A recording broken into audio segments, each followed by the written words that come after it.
আমরা সরকারকে বলবো, আমরা এখনো পর্যন্ত যে বিচার সংস্কারের দাবি তার দৃশ্যমান কোনো গতি আমরা দেখি নাই।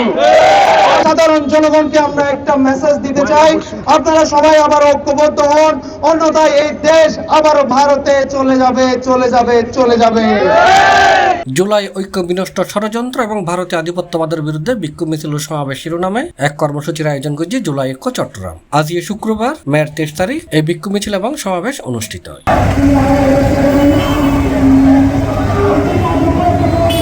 বিক্ষোভ মিছিল নগরীর আন্দরকিলা শাহী জামে মসজিদ উত্তন শুরু হয়ে চট্টগ্রাম প্রেস ক্লাবের সামনে এক বিক্ষোভ সমাবেশত পরিণত হয়।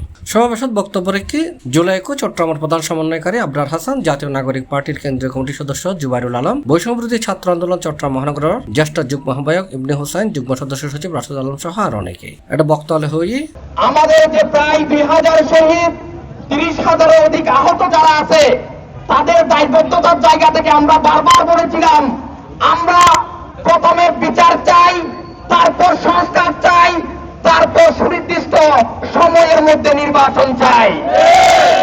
তাই আমরা সরকারকে বলবো, আমরা এখনো পর্যন্ত যে বিচার সংস্কারের দাবি তার দৃশ্যমান কোনো গতি আমরা দেখি নাই।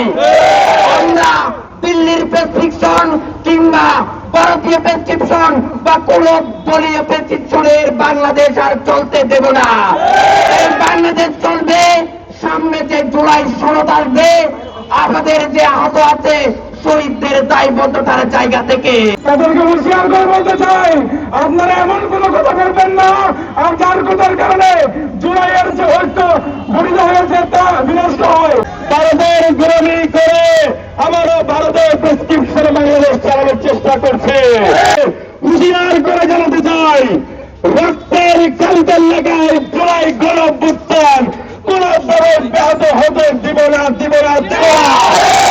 যারা জুলাই রাজপথে ছিলাম, আমরা ঐক্যবদ্ধ কণ্ঠে আজকে হুঁশিয়ারি দিতে চাই, যদি জুলাইকে নিয়ে কোনো তাল বাহানা করা হয়, যদি জুলাই ঘোষণাপত্র দেওয়ার জন্য কোনো ধরনের চাল করা হয়, তাহলে বাংলার ছাত্র সমাজ আর ঘরে বসে থাকবে না, জুলাইয়ের মধ্যে আবার রাজপথ উত্তপ্ত করবে। আমরা এখন দেখতে পাচ্ছি এই ভারতীয় আধিপত্য, ভারতীয় আগ্রাসন আওয়ামী লীগকে পুনর্বাসন করার জন্য উড়ে পড়ে লেগেছে। আমরা জুলাইয়ের যে শহীদ, জুলাইয়ের যে আহত, এখনো তাদের পুনর্বাসন করা হয় নাই, এখনো পর্যন্ত তাদের দৃশ্যমান কোনো বিচার করা হয় নাই। এবং জুলাইয়ের ঘোষণাপত্র দেওয়ার জন্য আপনি সেটি করতে ব্যর্থ হয়েছেন। আমি অবিলম্বে বলবো, এই দুঃসময়ে আমরা আপনাদের পাশে আছি। আপনি নির্ভয়ে আওয়ামী লীগের বিচার এবং জুলাই গণহত্যাকারীদের দল তাদের বিচার এবং জুলাইয়ের ঘোষণাপত্রের C+ TV চট্টগ্রাম।